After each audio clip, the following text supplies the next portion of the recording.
Brother D, Tan, Gina, na i-share ninyo. Kabalo mo nga si Governor Pam, naan ni siya gihatag ng opportunity nga malipay ta. Kaya sa una mo diri sa province of Cebu, masakit lang ka mo, problema ka sa tambalanan. Karon, iyan ang giatiman. So naa siya gibuhat para malipay ta. No? Dali ra kita makapatambal, so maayo kita. So nagunahon na siya nato. So ato pasalamatan binagi sa kanta. Usara niyo ito ba? Thank you. Okay.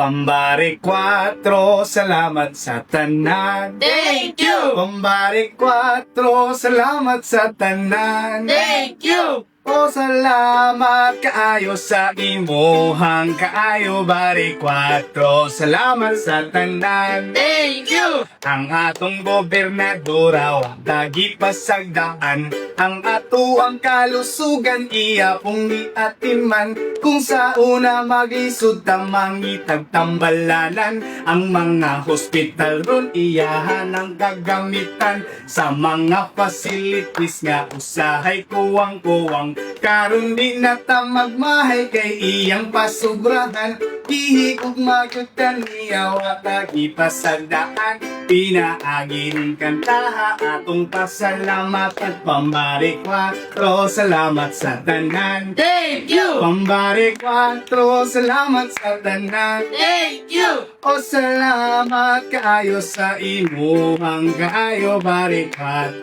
salamat sa tanan. Thank you! Pambari 4, salamat sa tanan. Thank you! Ayo, thank you so much. Sa matag ospital, adunay kinabuhi nagisaligan sa bagong administrasyon ni Governor Pam Baricuatro.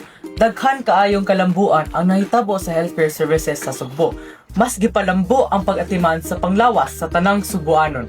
Ang mga provincial o district hospital gipaayo, gibutangan og dugang mga medical equipment, gipalig-on ang mga serbisyo medikal.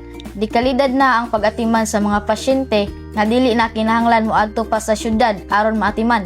Si Governor Pam Baricuatro nangusog sa pagpalambo sa healthcare services aron maatiman ang matag Subuanon.